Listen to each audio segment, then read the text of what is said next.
Ça y est, on est de retour avec vous en plateau pour cette dernière heure ensemble ce week-end. La dernière de 6. Je vous rappelle qu'on est avec vous de 8 à 11 tous les samedis, tous les dimanches. Le samedi, on est en librairie de 8 à 9. On est en confidence de 9 à 10. Et on est à parler culture de 10 à 11. Et ces heures sont évidemment déjà disponibles sur notre site internet rln24.be. Vous pouvez les retrouver dans les replays et les partager à l'infini.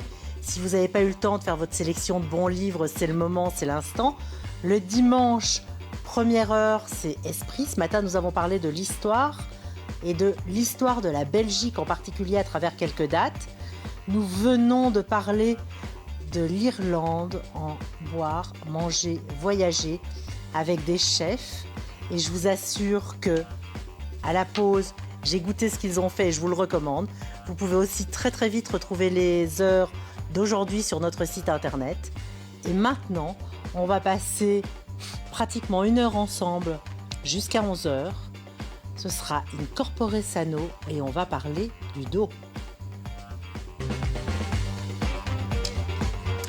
Voilà, alors il y en a qui retrouvent le plateau, qui ne sont pas tout à fait des nouveaux. Et puis il y a des nouveaux, donc vous allez voir ce curieux mélange qui fait qu'on va vous expliquer ce que vous pouvez faire de mieux pour votre dos quand il vous tracasse, quand il vous soucie, quand il vous donne un peu de soucis et que vous avez mal ou que vous sentez qu'il y a un truc qui ne va pas. Dans l'absolu, à la télé, on doit se tenir droit. Charlotte, bonjour. Bienvenue de retour sur ce plateau. Bonjour. On s'est vu la saison passée. Oui. On a parlé pilates, yoga, tout ça un petit peu. Et là, on va clairement parler des bienfaits du pilate et de la posture. Exactement. Quand le dos nous soucie un petit peu. Exactement. Bonjour François, c'est François. Je regardais vite du coin de l'œil parce que j'avais peur de dire une sottise. Bonjour. J'ai bugué tout à l'heure. Vous êtes ostéopathe? Tout à fait. Ça veut dire que quand on vient vous voir, on sait déjà qu'on va mieux? En principe, oui. Oui, mais ça ne marche pas toujours comme ça, tout le temps, tout à fait. C'est pour ça que j'ai encore deux autres invités avec moi, Sarah et Réhouven Dôme. Bonjour. Bonjour. Bonjour. Et alors vous avez mis au point, Réhouven, un corset sur mesure Oui, qui ne se voit pas du tout autant qu'il en aurait l'air oui, et qui permet de, à défaut de résoudre, de solutionner ou d'aider les gens qui ont des problèmes de dos à se sentir bien, à se sentir surtout, je dirais, en meilleure santé et à pouvoir bouger. C'est un peu de la revalidation. oui, oui. Et ça a été un produit qui a été mis en place, j'imagine, au cours des années, depuis déjà quelques dizaines d'années, et qui est un produit spécifique pour chacun. Oui. Comment est-ce que c'est arrivé? À quel moment l'idée est venue? Et par la demande de plusieurs cliniques en Belgique et à l'étranger, à cause qu'il y a un problème général dans le problème d'un mal au dos. 72% des Belges disent qu'ils ont eu une fois dans leur vie mal au dos. 42% disent une fois par an. Et on a 7%, c'est chronique depuis des années. Maintenant, on a des patients qui sont déjà tout essayé. Et que les cliniques sont venues vers moi, on ne sait plus qu'est-ce qu'il faut faire, à cause qu'on a tout essayé.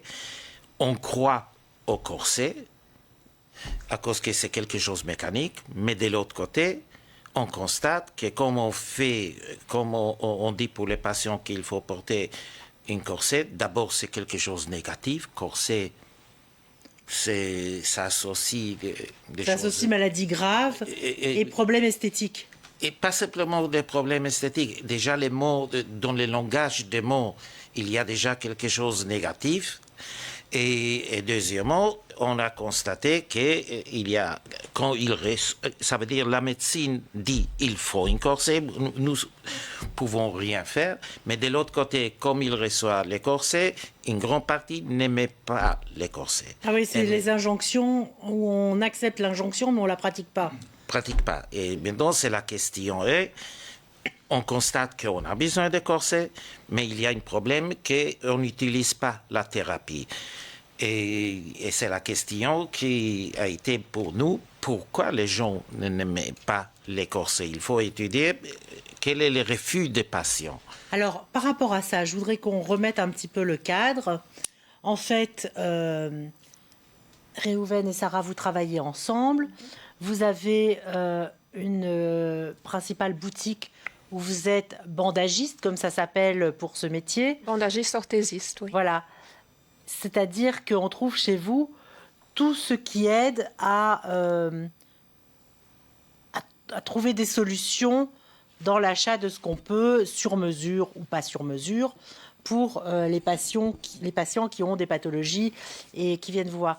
Et c'est effectivement une espèce de mix de ce qui existe sur le marché et des connaissances de ce que Réhouven a étudié extrêmement sérieusement, qui a donné naissance à ce corset sur mesure.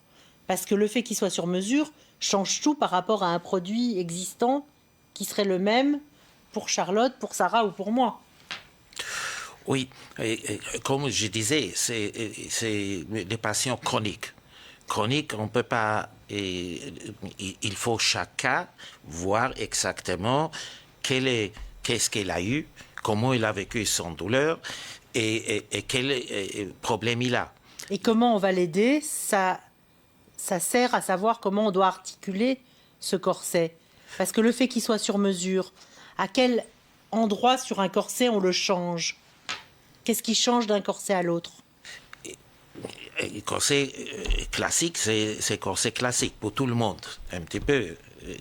Ici, il faut voir exactement qu'est-ce que la demande des patients. Il y a des patients qui ont des scolioses, il y a des patients qui ont des scolioses et une fracture en même temps, il y a des personnes qui ont des problèmes pour respirer, il y a des gens qui ont des colostomies, ça veut dire avec des corsets normaux, classiques.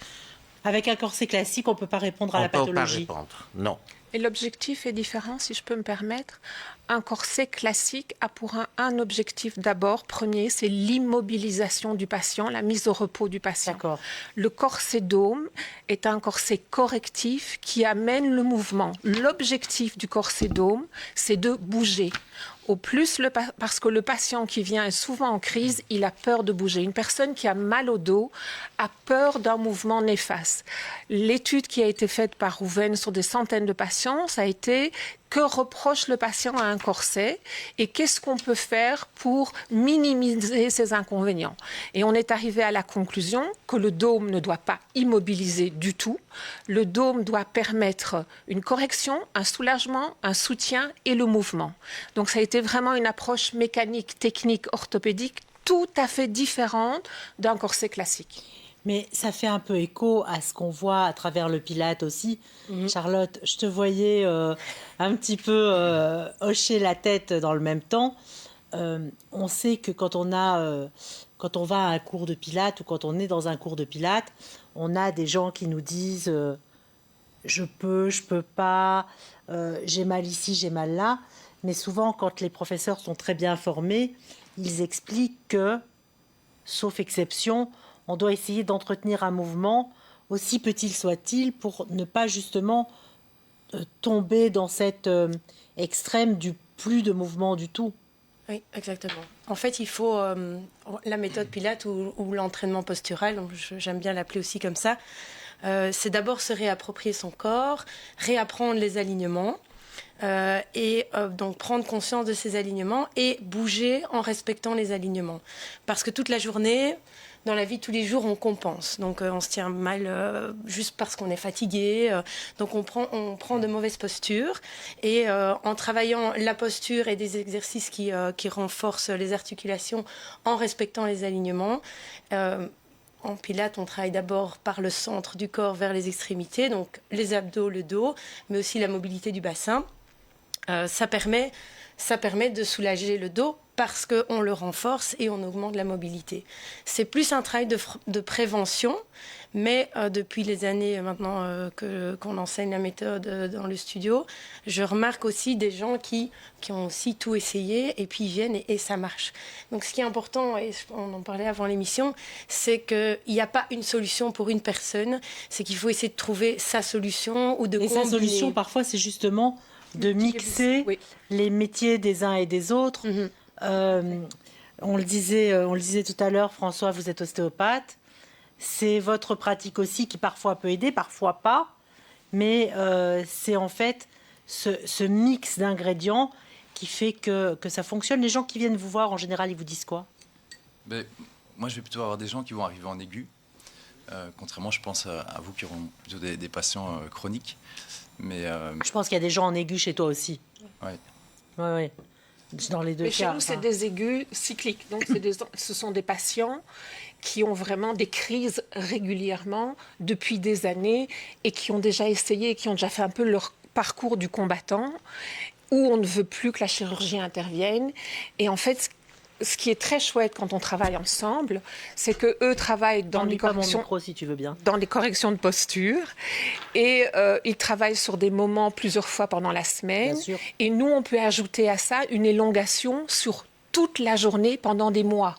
Donc, quand on travaille à des corrections et qu'on a une prise de conscience parce que le corset corrige la posture également.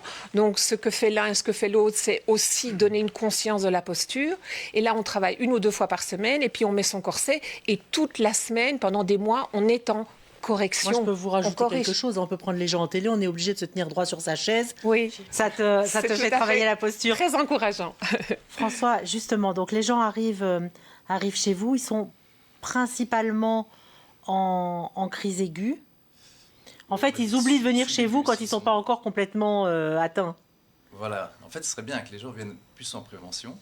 Un peu comme ce qu'on voit dans la médecine chinoise, où on invite les gens Exactement. à aller chez le praticien avant, justement, Et ou si alors on est à rendez-vous malade, c'est qu'on fixe, a un mauvais comme le médecin. dépistage. Oui, ce serait l'idéal. Alors, comment ça se passe quand ils arrivent?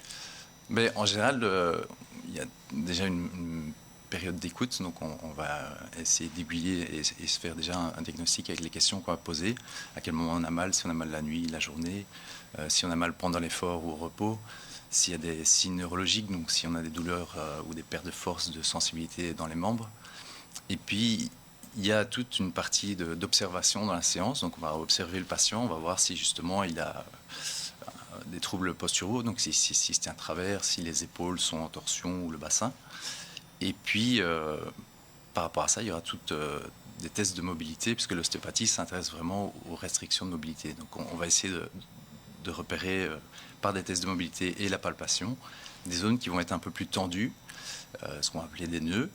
Et l'idée dans le traitement, c'est redonner de la mobilité et de l'harmonie aussi dans la colonne et les différentes articulations. François, je veux bien que vous redressiez un tout petit peu le micro vers vous, parce que je ne sais pas pourquoi il s'est un petit peu écrasé, voilà. Ça. Ce sera mieux comme ça. On a parfois l'image de l'ostéopathe qui fait craquer, selon le langage commun, le dos ou les articulations ou que sais-je encore. Et alors, il y a, je dirais, 2 écoles principales, les gens qui adorent ça et les gens qui détestent. Ouais. Pour faire un résumé un peu synthétique et symptomatique, en fait, comment ça se passe chez vous? Est-ce que c'est ce que vous faites régulièrement ou est-ce que c'est justement pas du tout ce que vous faites? Mais en fait, l'ostéopathie, elle porte mal son nom parce que finalement, on s'intéresse très peu aux os et on va plus s'intéresser à ce qu'on appelle les tissus mous, donc les muscles profonds de la colonne notamment. Et on entend parfois dire qu'on remet en place des vertèbres. Je pense que si quelqu'un avait une vertèbre déplacée, il irait plutôt aux urgences que chez l'ostéopathe. Donc, ces manipulations vertébrales, elles font partie de l'ostéopathie. C'est une des techniques de l'ostéopathie. Il y en a plein d'autres. Il y a des ostéopathes qui ne manipulent pas du tout. Il y en a d'autres qui ne font pratiquement que ça. L'idée, c'est un peu de mixer ces techniques et surtout de s'adapter au patient. Si le patient n'a pas envie d'être manipulé, il n'y a pas de problème. Il y a d'autres façons de le soigner. Mais ce craquement, en fait, ces manipulations vertébrales, c'est des manipulations à haute vitesse et à basse amplitude. Donc, c'est surtout une décoaptation articulaire qui engendre un relâchement réflexe du muscle qui était contracté. Donc, ça fait du bruit, c'est impressionnant, mais c'est vraiment un mouvement millimétrique et qui est décompressif, en fait. C'est ça qui est vraiment intéressant. Et quand on traite les patients de cette façon-là, j'imagine que c'est effectivement intéressant de savoir que son accompagnement peut se faire aussi avec un procédé comme un corset sur mesure qui peut, dans certains cas de pathologie particulière, le soulager et l'accompagner pour entretenir les bienfaits de ce que vous avez pratiqué.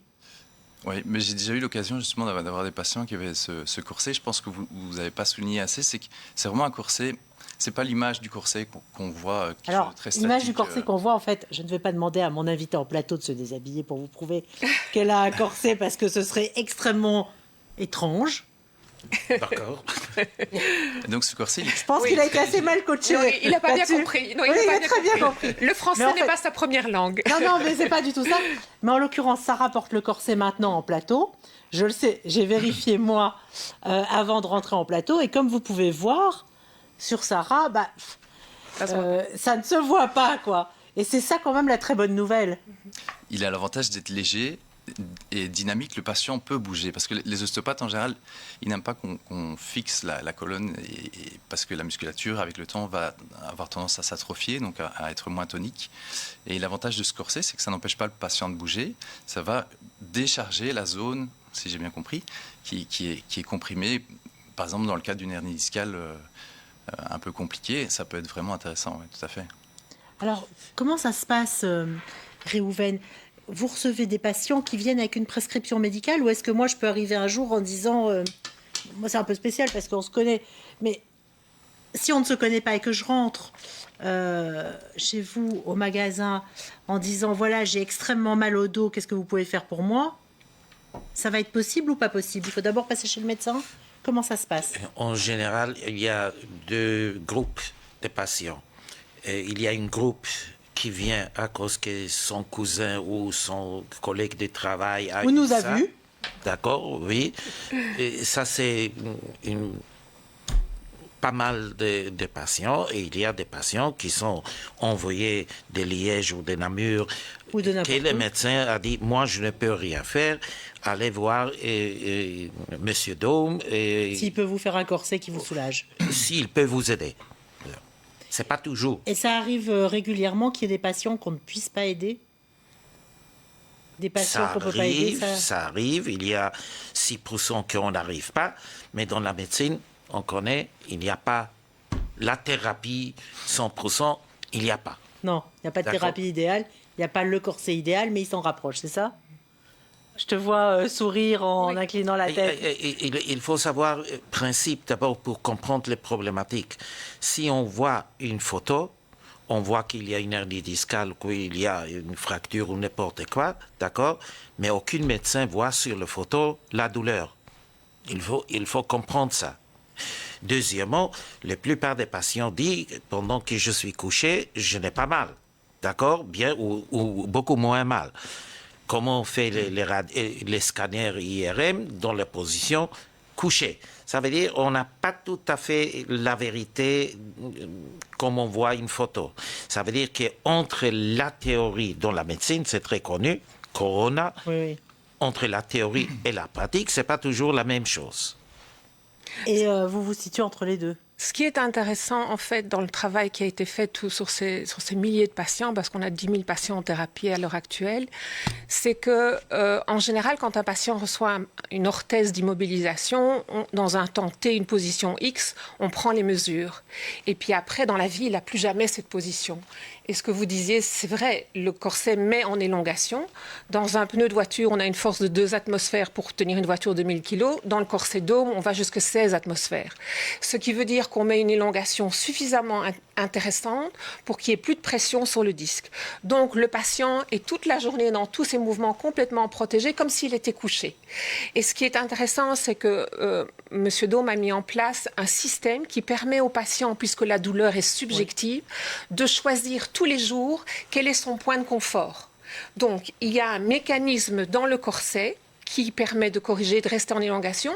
Mais si un jour j'ai mal dormi, j'ai envie d'un peu plus, je mets un peu plus. Si un jour j'ai envie d'un peu moins, je mets un peu moins. Donc le patient n'est pas une victime d'une thérapie, mais il est un acteur de sa thérapie.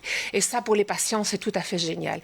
Et nous avons des confrères ostéopathes qui font de la revalidation, qui demandent à faire de la revalidation avec le corset Dôme, parce que justement, le patient sait qu'il peut bouger, mais qu'il ne peut pas se faire de Et mal. ils se sentent plus protégés. Et on travaille à ce moment-là dans une approche multidisciplinaire parce qu'on peut aussi faire de l'hydrothérapie avec le corset Dôme. Donc c'est vraiment rentrer dans une équipe où tout le monde met son savoir-faire. Alors, on en parlera d'ici quelques instants après la pause. c'est aussi l'exercice comme le Pilate qui effectivement nous permet parfois d'éviter ou parfois de revalider mieux et autrement, particulièrement pour certains sportifs ou pour ceux qui ne l'ont jamais été, c'est un peu l'activité physique qui est à la croisée des chemins. Oui, mais j'aime bien le mot acteur de sa guérison. Même en prévention, c'est décider et la méthode Pilate et l'entraînement de la posture, ça vient du cerveau. C'est une action, c'est un ordre qu'on donne au corps, c'est de se dire je vais le faire et je vais bien le faire. Et en fait, le fait de stimuler sa posture par soi-même, c'est ça qui fait qu'on va guérir et être acteur et avoir du résultat. Et moi, c'est ce qui m'a séduit dans cette méthode-là, c'est que on est concentré du début à la fin. Donc on peut pas normalement se faire mal parce que tous les jours on porte des choses, on fait des choses parfois plus pendant qu'on dangereuses. ne réfléchit exactement. Souvent les gens me disent mais j'ai mal au dos, est-ce que je peux faire du Pilate? Évidemment, c'est le seul moment peut-être dans la semaine où vous allez bouger consciemment. Donc oui, on peut le faire. En plus, on va faire avec des amplitudes qui respectent le dos et le reste du corps. Mais donc oui, quand vous avez mal au dos, alors si c'est en crise, alors allez chez l'ostéopathe et vous revenez dans une semaine. Mais bien sûr, ça peut se faire quand on a mal au dos. Alors, je vous garde sur mon plateau et évidemment, tous les quatre, Sarah, Réhouven, Charlotte et François, c'est Cause Toujours, c'est la matinale. On parle des maux de dos et j'aimerais bien savoir qui parmi ceux qui nous regardent n'a jamais eu mal au dos. À tout de suite.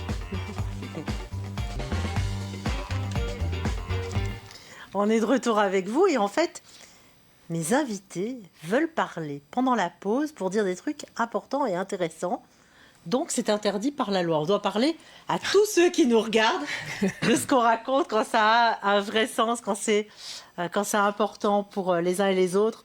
Parce que c'est ce qu'on a dit maintenant, presque en boucle depuis le début de cette heure. Réhouven, il n'y a pas deux patients qui sont les mêmes. Non. Vraiment pas. Mais il faut savoir une chose, il faut comprendre. Moi, j'ai une autre nez que vous, et les yeux de vous, c'est différemment. Okay. C'est ça. Chaque colonne a un vécu différent. L'autre a été mal nourri, l'autre est tombé plusieurs fois d'escalier, l'autre a eu du travail lourd, l'autre contraire. Ça veut dire que chaque dos est différent. Il est un vécu différent. Alors, François, on en parlait à l'instant. Effectivement, pouvoir soulager le dos par un corset adapté qui permet le mouvement, c'est la base parce que je voudrais qu'on revienne dessus et ensuite on viendra chez toi, Charlotte, pour parler justement du Pilate et de ces sports de posture, on va dire, ces activités de posture. Surtout, je voudrais que tu le réexpliques avec les mots médicaux qui vont avec. Si on a mal au dos, sauf exception exceptionnelle, l'idée, c'est pas de s'arrêter. Voilà, en fait, la plupart des gens qui ont mal au dos, d'ailleurs, c'est des gens qui sont sédentaires, qui vont passer 8 à 10 heures par jour devant un écran. Ou sur une chaise, en tous les cas. Donc la première chose à faire, c'est de bouger régulièrement. C'est vraiment, on est fait pour bouger, et malheureusement, on bouge de moins en moins. Et c'est la meilleure prévention, c'est pas forcément de faire 2 heures de sport une fois dans la semaine, mais c'est tous les jours faire, c'est même pas spécialement du sport, c'est de l'activité physique, mais ça peut être simplement des étirements, des tractions. Et alors pour le coup, mes chroniqueuses extrêmement habituelles et récurrentes sur ce plateau, Shoshana pour la diététique et Elena pour l'activité physique, le disent et le répètent, marchez, marchons, allons marcher, on ira tous mieux. Je devrais écouter aussi d'ailleurs. Marcher, je peux parler ? Oui, bien sûr. Marcher et des activités qui stimulent le haut du dos aussi. Oui. On a tendance à oublier ça, mais par exemple la marche nordique est vraiment plus intéressante que la marche avec les bâtons. Voilà, classique, parce que le fait de travailler les bâtons, même au niveau cardiovasculaire, il y a vraiment un impact intéressant. Nager, c'est un sport très complet avec peu de mise en contrainte de la colonne. Le Pilate, c'est vraiment une super activité. Moi, je la recommande souvent à mes patients parce qu'on travaille beaucoup l'autograndissement, je pense, en Pilate. Et le fait qu'on lutte finalement tout le temps contre la pesanteur fait que naturellement, on va tous se tasser un petit peu. Et donc, simplement penser régulièrement à la journée à s'autograndir, c'est déjà une façon de libérer les tensions de la colonne. Moi, je peux vous donner un truc. Mettez un écran devant vous et dites-vous que vous êtes à la télé. Vous allez tout de suite vous tenir beaucoup plus droit.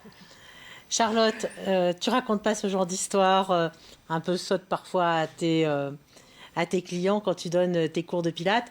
Mais raconte-nous justement comment ça se passe, que ce soit pour des gens qui sont des habitués des cours de Pilates ou pour des novices qui justement veulent pouvoir se mettre dans une posture qui les soulage au quotidien?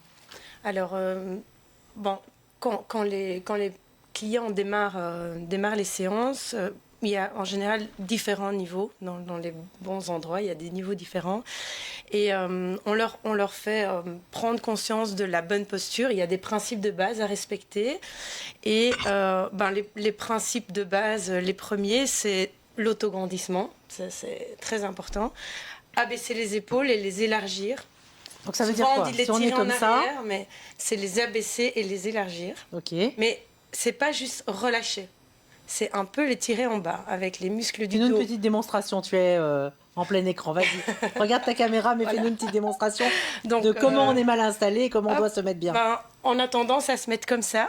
Ouais. Donc toute la journée, on relâche les muscles du dos et on doit apprendre à ouvrir et à un peu élargir les épaules. Donc bien se redresser. Donc s'autograndir, abaisser et un peu élargir. Ouvrir la cage thoracique. Souvent, on respire avec le ventre. Alors c'est bien quand on fait de la relaxation, mais les poumons, ils sont dans la cage thoracique. Donc il faut ouvrir cette cage thoracique. Il faut ouvrir le cœur, voilà, vraiment se grandir.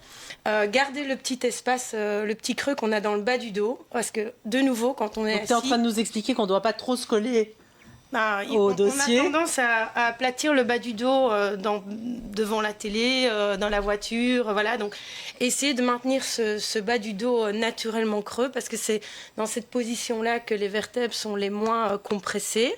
Et on voit encore maintenant dans certains entraînements des abdos dos plats. Non, les abdos, ça se fait avec une courbe naturelle. C'est pas pour ça qu'on peut pas arrondir le dos, mais alors on le fait avec un transverse bien engagé, les abdos bien engagés. Et puis il y a l'alignement. Il y a les alignements et ça démarre à partir des pieds et ça se travaille à pieds nus. Donc on apprend aux clients à empiler ses articulations de manière alignée. C'est un petit peu comme quand vous envoyez la voiture à l'entretien, on fait la géométrie. Eh bien, le Pilates, c'est la géométrie du corps humain. Donc, il faut d'abord bien poser son pied par terre. Et en fait, on remarque maintenant que même les enfants, on porte des chaussures. Donc, en fait, on se déshabitue On à a marcher. plus l'esprit naturel du sol sous le pied. Exactement. Enfin, le sentiment naturel Exactement. du sol sous le pied. Oui. Qui nous permet d'avoir peut-être parfois des mouvements réflexes d'ailleurs. Oui. Si le sable est trop chaud, Oui. ce qui n'a pas été le cas en Belgique Oui, récemment, si on s'enfonce un peu, etc., la chaussure nous protège tant Exactement. qu'on n'a plus de... En fait, on en devient un peu dépendant. Voilà. Et moi, mon travail, c'est vraiment la prévention. Donc, si vous avez des enfants, mettez-les à pieds nus un maximum de temps. Je dis pas qu'une personne de 60 ans va corriger ses pieds et corriger ses problèmes de dos grâce à ça. Mais on peut agir sur la manière dont on pose déjà le pied par terre. Parce que si on pose son pied de travers, le genou va compenser, la hanche va compenser et ça crée des problèmes de sciatique et de problèmes de dos. Donc, il faut d'abord bien poser son pied. Et on devra apprendre ça à l'école, en fait. J'allais Voilà. dire ce que tu nous racontes. Je trouve que ça devrait faire partie de cette éducation des plus jeunes enfants, à l'image de toutes sortes de choses qu'on devrait leur apprendre et qu'on ne leur apprend pas suffisamment. Mais effectivement, la juste posture, pas trop mettre ses jambes croisées dans le mauvais sens. Si vous regardez les enfants, ils ont des petits pieds parfaits. On dit toujours, ah, qu'est-ce qu'ils sont beaux. Qu'est-ce que c'est que ce sourire Une le... espèce de fan de pied de bébé ici. Non, pas spécialement, mais bon, voilà. Voilà. Et en fait, il y a des études qui disent que la forme du pied détermine la manière avec laquelle on pose le pied par terre. Donc, année après année, si on ne pose pas bien son pied, notamment à cause des chaussures, des talons, des pointes, eh bien, on déforme. Et cette déformation remonte. Et à chaque fois que vous posez votre pied, ben, vous intensifiez la compensation. Et avec les années, ben, on se retrouve avec des problèmes. Alors on essaie de retravailler ça. Alors, on ne peut pas tout corriger, hein, parce que, voilà. Mais ça fait un bien fou. Mais c'est un chemin. Ça dynamise tous les muscles de la posture. Et quand vous marchez, si vous pensez à tout ça, eh ben, l'autograndissement, tout va se faire naturellement. C'est une dynamique. Alors pour le coup, il y a très longtemps, mon grand-père qui n'était pas spécialiste du dos, de la posture ou du pied, mais dentiste, disait assez régulièrement, les femmes peuvent acheter des chaussures pour leurs pieds ou peuvent acheter des chaussures pour leur tête. c'est effectivement ce que tu nous expliques un peu, c'est pas exactement les mêmes et c'est pas le même bénéfice qu'on peut en avoir effectivement. Quand on vient suivre des cours de pilates, d'abord, est-ce qu'on peut venir avec des enfants? Alors, j'ai des ados. J'ai des ados.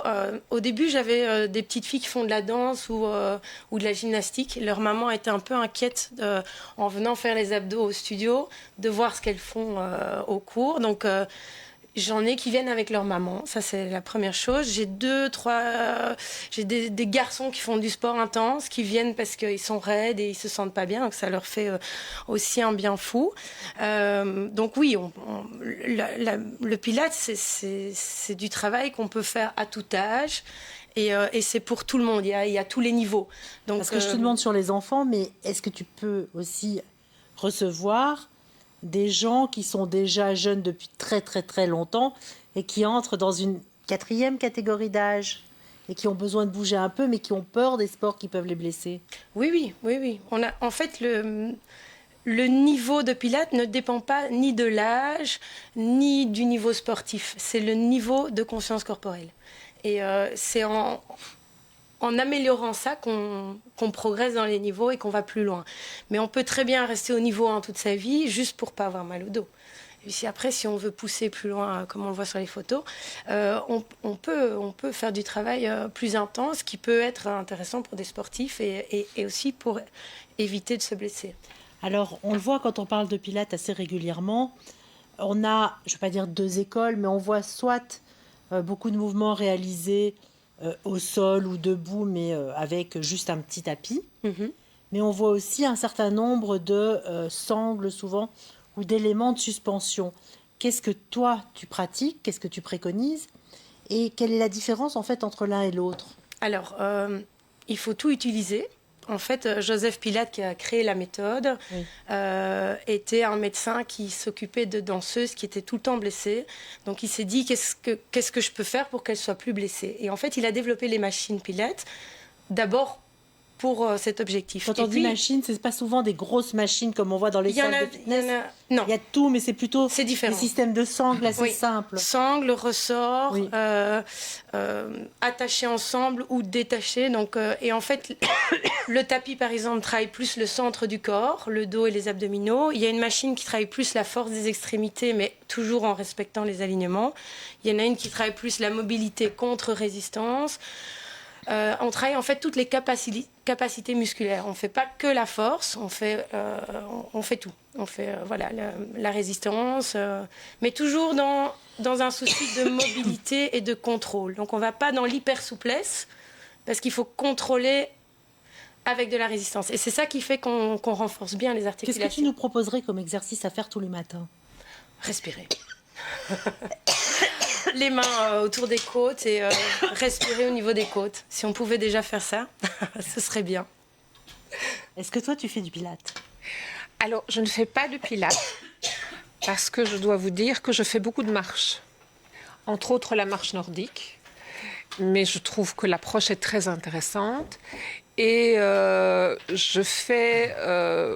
marche énormément tout le temps. Alors mes 10 000 pas, je les ai. Et le week-end, on fait des marches de 12 km. Donc on marche vraiment beaucoup tous les deux. 10 000 pas, c'est plus ou moins combien de temps quand on a l'habitude? Ah non, c'est accumulé sur ma journée. Donc j'ai mon podomètre dans mon téléphone qui compte. Et puis moi, je fais mon boulot. Et à la fin de la journée, je me dis, ah ok, je les ai faits. Mais je ne vérifie pas toutes les 5 minutes. Mais je suis très active. D'ailleurs, dans l'institution orthopédie Lucas, où nous recevons les patients, son bureau est au premier, mon bureau est au deuxième, il n'y a pas d'ascenseur. Donc c'est up and down toute la journée. Donc j'accumule ces pas. Mais je suis hyper active. Et même quand je mets mon corset, comme aujourd'hui par exemple, ça ne m'empêche... Après, on va aller se balader et la journée, la vie continue. Il n'y a pas de médicaments, il n'y a pas de douleur, la vie continue. Donc, mais je trouve que l'approche Pilates est très intéressante. Je me demande simplement où dans mon agenda je vais pouvoir caser. C'est mon seul obstacle. Ça peut être à la place de quelques pas, éventuellement. Sur un malentendu.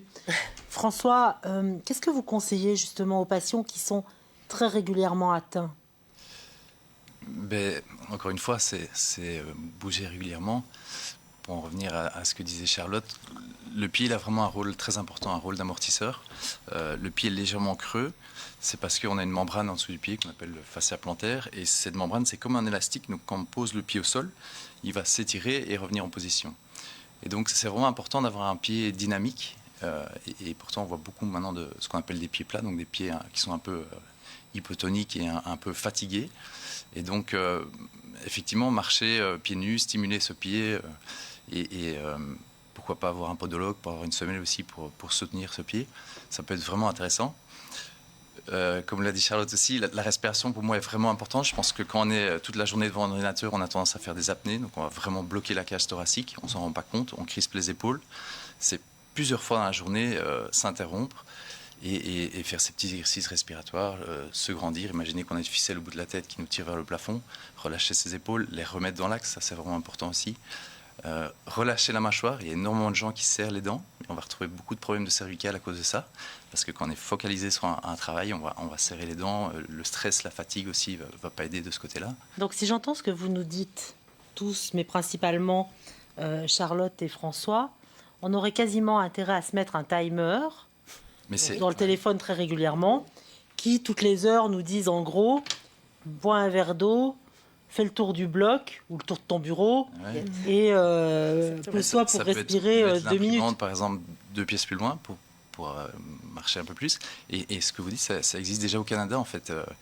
Il y a des entreprises comme ça où l'écran de l'employé va s'éteindre à certains moments de la journée.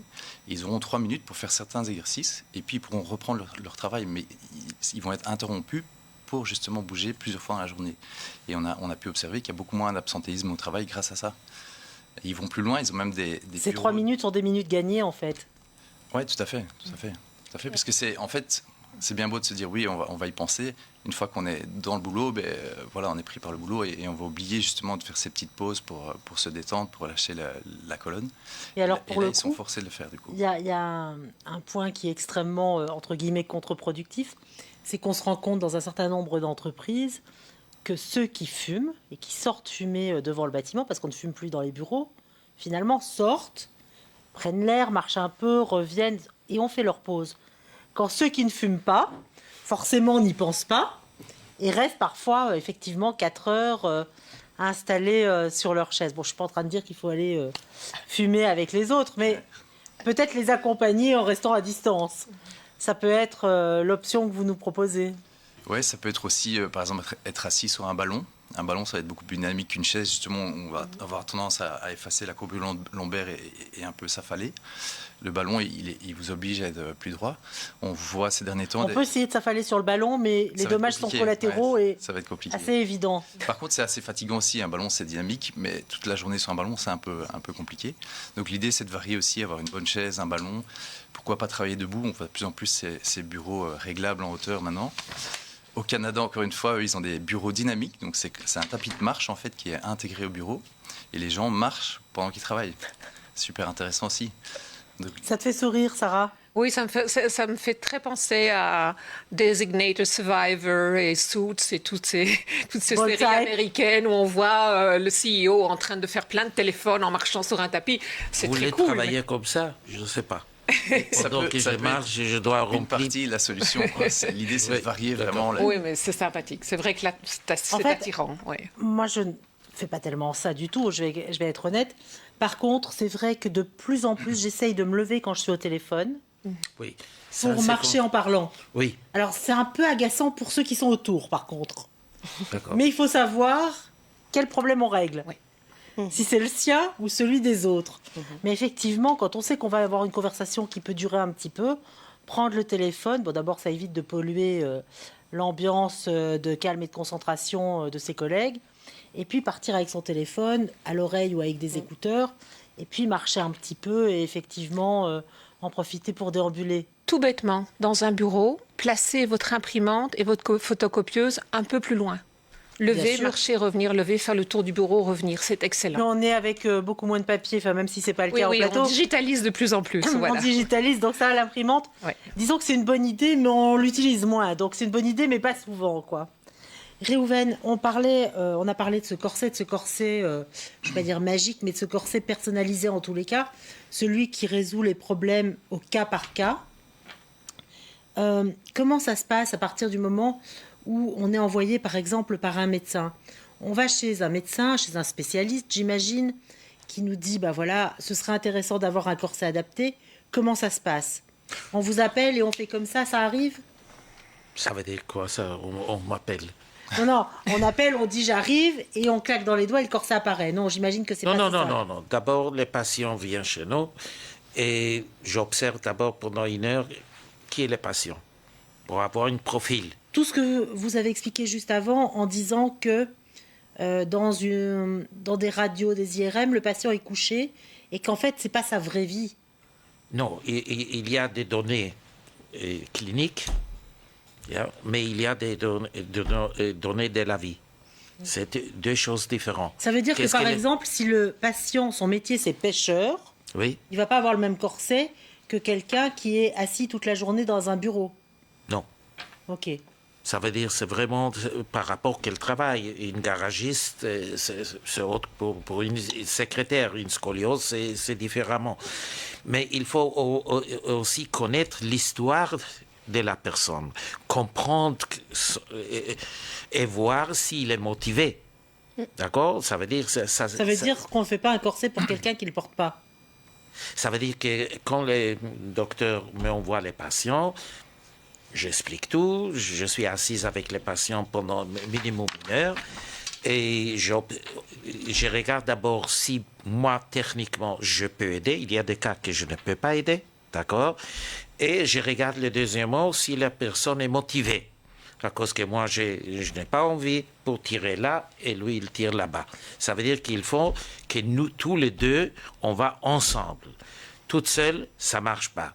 À cause qu'on a aujourd'hui, dans une génération de boutons, on pousse le bouton, c'est l'ascenseur qui vient, on pousse le bouton et les lettres passent, d'accord? Comme ça ne marche pas. Ça veut dire qu'il faut qu'il ait conscience de la situation. Je veux lui accompagner jusqu'à la fin, mais à condition, qu'est-ce que j'ai dit pour tous les patients, ou tu marches avec moi ou pas, laisse tomber Aslemon. Oui, c'est-à-dire qu'on fait un produit sur mesure pour quelqu'un qui va le porter. J'ai une question par rapport à ça, peut-être Sarah. On ne s'est pas posé la question de savoir ce que coûte un corset. Est-ce que c'est pris en charge par la mutuelle ou pas? Qu'est-ce que ça coûte? Alors, je vais quand même compléter la réponse de Réhouven, parce qu'en fait, il voit le patient pendant 1 heure, 1 heure et demie pour justement poser beaucoup de questions, écouter la profession, etc. Puis, si le patient est partant, on fait le moulage. Et puis après, il y a 8 essayages avec plusieurs techniciens. On a une équipe formidable autour de nous. Donc, c'est un parcours. C'est pas comme ça, comme vous avez dit, small, medium, large dans une boîte. Voilà, pas du tout. C'est exactement ça. C'est tout un parcours. Et puis, on voit demander le temps que ça prend. Voilà, on voit le patient régulièrement et on adapte tous les paramètres selon ce que le patient nous raconte. Alors, à propos du remboursement, chaque cas est différent. Donc, on ne sait pas répondre comme ça avec une réponse oui-non. Chaque cas est différent et doit être analysé. Ça veut dire quoi? Ça veut dire que certains sont complètement pris en charge par la mutuelle. Ça veut dire que je peux pas répondre. Moins. Voilà, je peux pas répondre. Mais il y a des il y a des institutions qui interviennent et il y a des institutions qui n'interviennent pas. Mais en général, on trouve toujours. Personne en Belgique n'a pas été aidé avec un corset dôme parce qu'il y avait derrière la mauvaise institution. On trouve, voilà, on gère. On trouve une solution et on gère. L'idée, c'est d'arriver à accompagner le patient, parce que s'il porte bien le corset pendant le temps nécessaire, eh bien, on corrige la posture. Donc, c'est vraiment une fusion des intelligences. Oui, et puis c'est l'idée de pouvoir associer les connaissances de tous, et c'est ça qui m'intéressait ce matin, de vous installer tous en plateau. Ça va mieux, Réhouven? C'était pas effrayant quand même? Non. On peut rester du coup. Oui, on peut continuer. Donc moi, je pense que je vais vous laisser, messieurs, dames, on va rester à 2 en plateau. Mais ce ne sera pas pour aujourd'hui, parce que sinon, ça va être fort compliqué. C'est Cause Toujours, c'est la matinale. On vient de passer 3 heures ce matin ensemble, 3 heures hier. On se retrouve évidemment la semaine prochaine, samedi de 8 à 11, dimanche de 8 à 11. C'était déjà l'épisode 121 de Cause Toujours. Merci à mes invités et à mes chroniqueurs ce matin. Hervé Gérard, avec qui nous avons parlé d'histoire de Belgique et de dates qui ont fait l'histoire de ce pays depuis très très longtemps. Maxime Collin, Stéphane Grulois, Germain Millet pour parler de la Saint-Patrick et de cette cuisine de terroir irlandaise avec des produits tout à fait magnifiques. Et puis ce matin, c'était pas super drôle, mais on a essayé de faire ça dans la joie et la bonne humeur et la posture ad hoc. Vous voyez comme je me tiens à droite, néanmoins sans corset. On verra si j'en ai quand même pas besoin d'un un peu plus tard. On a parlé de problèmes de dos avec Réhouven et Sarah Dôme, Charlotte Simon, François Bayeux. Je remercie aussi Thomas de Wouters de m'avoir permis de vous lire un message très émouvant de son arrivée avec ce convoi humanitaire aux confins de l'Ukraine. Merci au backstage aujourd'hui, Vanessa, Sophie, Mayara et Marvin, Nina et Quentin. Et retrouvez-nous sur les réseaux sociaux. On a un compte Instagram qui s'appelle Cause Toujours la matinale. On vous y attend, nombreux et nombreuses. On partage des choses que vous avez déjà vues, puis on partage des choses que vous n'avez pas vues, que vous ne connaissez pas. On va vous partager quelques recettes d'ailleurs. On va vous faire gagner des livres, des places de spectacle. Je ne vais pas proposer de faire gagner un corset parce qu'on n'est pas sûr que ce soit tout de suite une bonne idée. Tous nos replays sont visibles sur ln24.be. Je vous embrasse. Profitez de cette journée. Allez marcher, on vient de vous le répéter. Allez au resto, allez au spectacle. Pensez à annuler si vous n'y allez pas. Lisez. À la semaine prochaine.